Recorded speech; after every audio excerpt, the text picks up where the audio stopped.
Wow. I didn't think this through. So hey you guys, welcome back to my keto cooking channel where none of the recipes are my own. I'm just here to waste my almond flour so you don't have to. And today, we're not going to be wasting almond flour. We're going to be wasting keto wheat flour. So unless you guys have been living under a rock, this is the latest keto product out on the market. It claims that it's 4 net carbs per 1/4 cup. It has 2 grams of total fat, 8 grams of total carbs, 4 grams of dietary fiber, and 1 gram of sugar. The ingredients are vital wheat gluten, wheat protein, King Arthur unbleached flour, wheat flour, malted barley flour, wheat fiber, whey, sunflower oil, buttermilk, cellulose gum, and natural flavors. If you're not familiar with King Arthur's Baking, they're actually a very famous baking company. I've never personally have used any of their products just because I didn't really start getting into the kitchen until I started cooking keto stuff. And wheat technically isn't a keto item, but I'll go more into details with you later on about that. So if you're wondering where you can get this, I actually got this on Albertsons. It was retailing for I think it retailed for $11.99, but I got it for $9.59 because it was on sale. Oh, thank God. But I bought 2 of these. I bought this one on Amazon and this one was on Amazon for $10.99 retail, but now it had dropped down to $8.59 the last time I checked. But other places that you can probably find them, it could be like nutrition.com, Vaughn's, Pavilion. What makes it different from all the flours that are already on the market? If you've been doing the keto diet, you already know that the major flours that a lot of people use are almond flour, which if you've ever tried making a bread recipe, and I made 5 of them. I used a lot of almond flour to make those bread recipes. And what happens when you use almond flour to make bread recipes, you get more of a dense, a very eggy bread. This is from what I've learned. Almond flour is heavy, so they weigh down the actual bread. That's why you get those little midget breads that are really short and fat. Coconut flour also tends to be really absorbent. So if you want to make a coconut flour bread, you have to use more coconut flour. More coconut flour means it tastes more like coconut, and I don't know about you, but I am not the biggest fan of coconut. So yeah. The appeal to this, it's wheat flour. It's gonna act like an airy, bready texture. All right, hope so. So that's why having this 1-to-1 replacement is actually a really big deal, because this is what we're currently working with, and then this is what everybody wishes we had. I will let you know that I have heard bad reviews about it. I watched Theories Keto on YouTube and he said that he tried it with a recipe that his friend provided. He used half of the bag to make hot dog buns and they came out very dense, and he ended up having to throw away 5.5 out of 6 hot dog buns. Ugh, I do not want to do that. The way that I'm gonna try to see if this is really a 1-to-1 replacement is that I'm gonna take a recipe from their website. They're asking for 4 cups of flour. I'm gonna use 4 cups of flour, even though it's going to be really expensive. If they claim that it's a 1-to-1 replacement, then we're going to find out, aren't we? So today, I have always been wanting to make a challah bread. I don't even know if I'm pronouncing it right. Challah. I just know that it's a special bread. It's part of a Jewish cuisine. I think they use it for holiday celebration type of thing. I don't know. I just know that it looks really pretty, really puffy, really brown, really shiny. And I just want to make it because I want to try it. And it looks so freaking good. And I think I'm going to have the chance to do so with this bread. So I printed out this classic challah recipe from their website. I'm gonna use this flour as the replacement for their unbleached all-purpose flour in their recipe. But I am making some substitutions. They do use vegetable oil in their recipe. I am going to be using olive oil. It's a keto-friendly oil, and vegetable oil causes a lot of inflammation, and we're trying to make it keto. They've also used 1/4 cup of honey. I am going to be using chalk zero maple syrup. This is by no means a traditional recipe, so we are making our substitutions with what we can, and I'm just trying to stay true to the recipe because I do want it to be sweet. And before we even start, I know what you're thinking, is a wheat flour really keto? And there is 2 parts to this answer. So if your focus is to just be in ketosis, then yes, this technically, by definition, can keep you in ketosis, and it is keto friendly because the net carbs are low. If you make it fit into your day, it should be able to keep you in ketosis if you consume it. If you're into nutritional ketosis, and that's what your goal is to get rid of inflammation, your goal is to eat a healthier lifestyle, then no, by definition, this isn't keto friendly. Why it's not keto friendly? Well, the ingredients say it all. It has wheat gluten, it has unbleached flour, it has natural flavors. Not that any of those ingredients are inherently bad, bad. But the whole point is that, you know, you're eating a diet of nutrient-dense food. So you're eating your meats, your veggies, your healthy fats. You're avoiding prepackaged processed foods. Hello, this is prepackaged.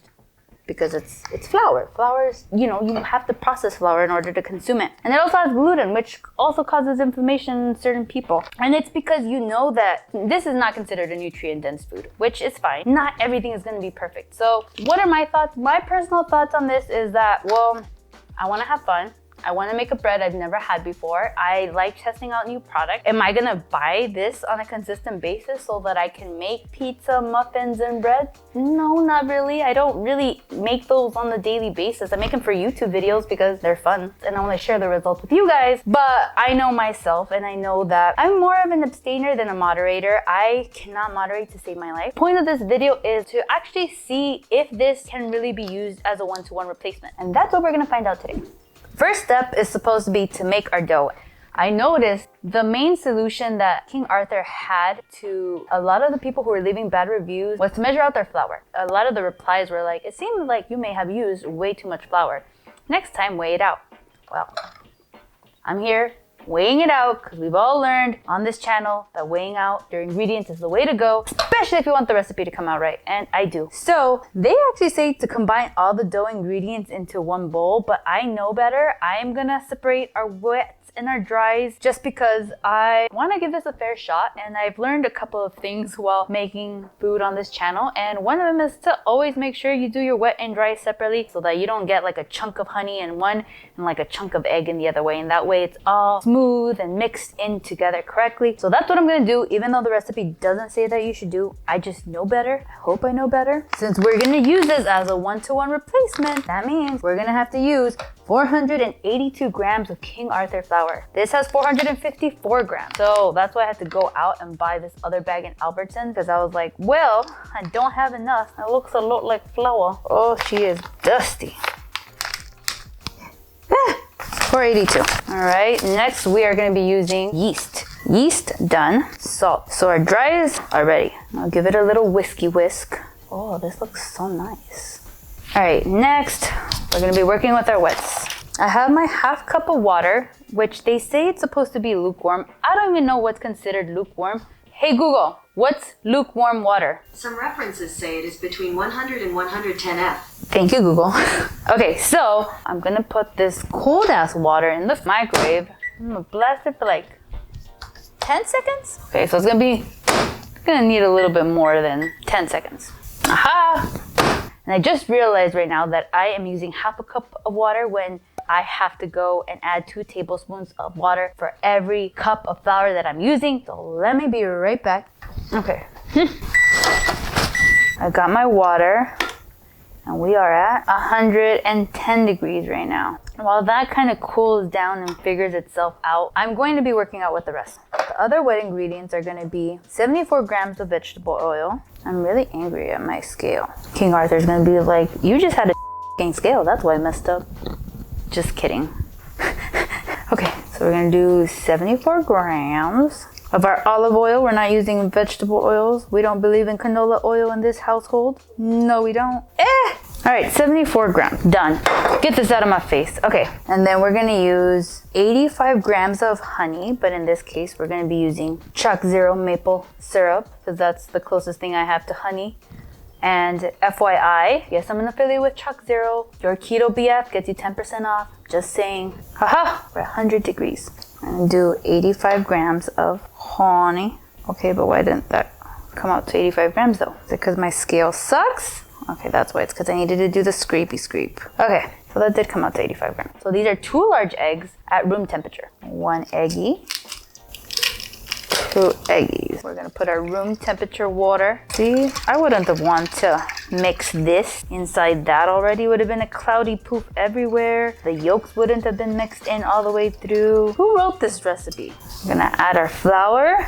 I'll do half at a time first. Okay, we look very dry. This doesn't look very appealing, let me tell you that. It looks very sludgy. Now, let's add the rest. They say that mix and knead the dough until it's smooth and bouncy. This will take about 5 to 7 minutes on a medium to low stand mixer. I don't have a stand mixer. I got me, my hands, and the whisk. I squish, I'll give it a squish or squishing. Ew. Ugh. I hate this. Take me back to the keto breads when it's all liquid and all I have to do is just put it in a loaf tin. There is one other person that I saw making this dough recipe online, and she said that it was a lot easier to knead the dough when your hands were wet. So that's what I'm gonna do right now. Hopefully it makes it a little bit more manageable. We're kneading until it's smooth and bouncy. This will take 5 to 7 minutes. Wow, I didn't think this through. I'm one of those people that don't like wasting any product. I'll scrape everything just so that I don't waste product. Okay, so it's not bouncy. I can definitely see why they recommended adding more water, because Jesus Christ, I don't know how I'm gonna get something smooth out of this. Does this look smooth and supple? Now it's starting to look like a smooth dough. I did it. She is as smooth as I'm gonna be able to get her. All right, so now I'm gonna let it rest. Bye, you sweet, beautiful baby. Okay. At 5:22, we'll be back. Welcome back.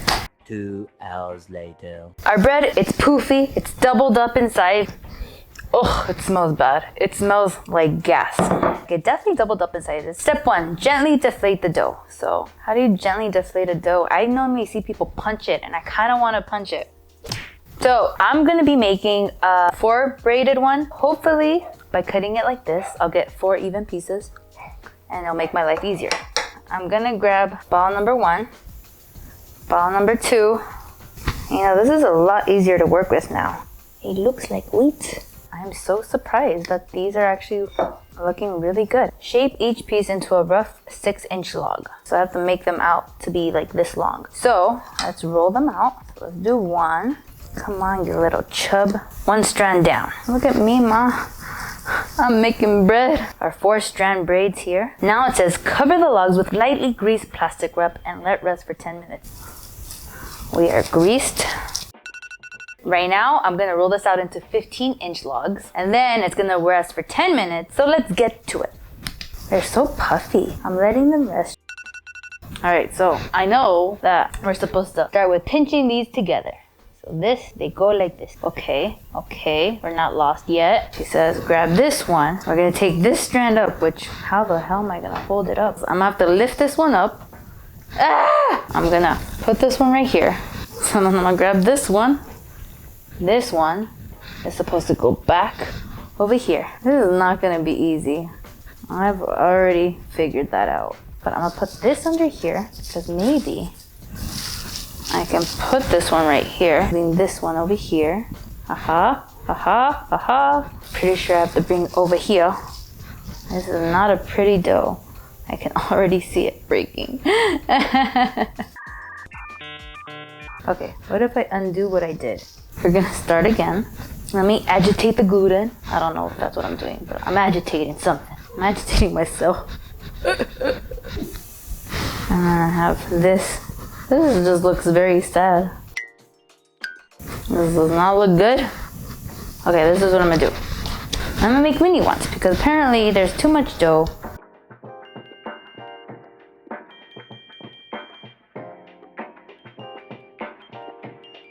First step, I'm gonna lift this up and I'm gonna do it right underneath it. Okay, oh, this is starting to look a lot better. Get this one here, okay. And this one's gonna go under here. And we're gonna get everything, put this. Oh my God, we did it! We did it! Oh, she's so cute. So now we have to let it rest for 90 minutes to 2 hours. It's showtime, baby. Just kidding. I was gonna wait full 90 minutes to actually get started, but I'm gonna cut it a little bit early because I've noticed that my bread is puffy, but it's starting to rip. And I don't know if it's because obviously it's not real wheat flour, so it's not behaving like real wheat flour, but you see there's like these little holes and it don't look right. I'm gonna turn on the oven. In the meantime, we're gonna do our egg wash and we're gonna add our sesame seeds to one and hopefully this works out. It looks promising. I'm trying to layer this on really thick. I want it to be a glazed boy. I want it to be a shiny boy. I have a lot of hopes and dreams for this guy. How much is too much sesame seeds? Apparently, we're supposed to put one on top of the other, which thank God I have 2 same size half sheets. Ugh! This will insulate the bread's bottom crust. I understand some of those words. And bake it for 20 minutes. Oh my God, we're ready! So after the 30 minutes, I took it out and I saw that it was still light brown. So I was like, okay, let me put it in for 5 more minutes. But I didn't put the lid on top of it for the last 5 minutes. If you look over here, it's actually pretty dark brown and golden like I want it to be. So I think I'm gonna put it in for 5 more minutes. I wanna see if I can get that brown toasty color because that's what I really want. And if you guys haven't done so already, please leave a comment or just like the video. It really helps me out with the YouTube algorithm. And then follow me on Instagram if you guys aren't doing so. I got a suggestion from you guys saying that this bread makes good pizza dough and cinnamon rolls, which makes sense on the website. I did notice that they had pizza, cinnamon rolls, muffin, popovers, biscuits. So I know they're really good for that type of stuff. And I had somebody who asked, after you eat it, did you have any bloating or yucky feelings? So since I'm gonna try it on camera, I won't be able to tell you on screen. But I'll let you guys know right now that no, I didn't experience any bloating, but you'll find out soon why. So I'm gonna take it out now. So far, so appearance wise, right off the bat, I burnt it.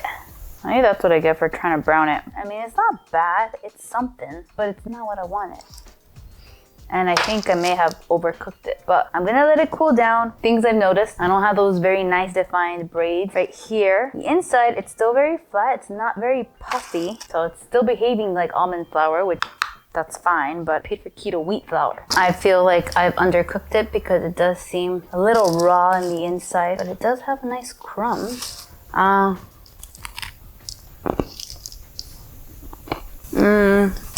It's a little dry. I mean, I'll still eat it. It's nothing like the fluffy bread I was hoping for. We made it. We made a not very true to recipe challah bread.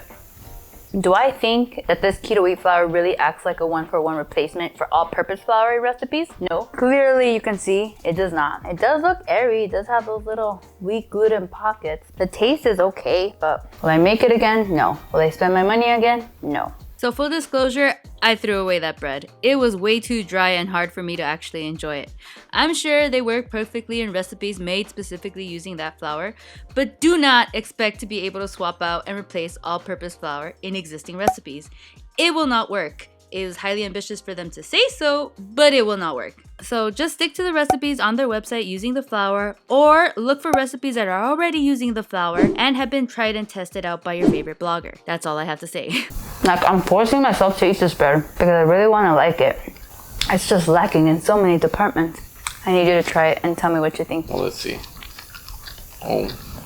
Yeah, I kind of burnt it because I wanted to get this color. Does it look underdone? No, it doesn't look underdone. I actually like the crust. I like how it looks. It has a lot of bread flavor. Not sweet at all. Very, very dry. It just literally tastes like white bread to me. I feel like this would be good with like coffee. Like a biscotti? Yeah. I know, if you get out of the layer and you just stay to the middle part, like it's not so bad. Almost reminds me of bolillo. Like when you get it straight out of the oven, kind of. Well, thank you. Well, that's it, you guys. Thank you guys so much for watching. Let me know, have you guys tried it? What recipes have you used it in? Was I being too ambitious by trying to make a challah bread out of it? I think I was. But you know what? I had hope. I will see you guys in the next video. Bye!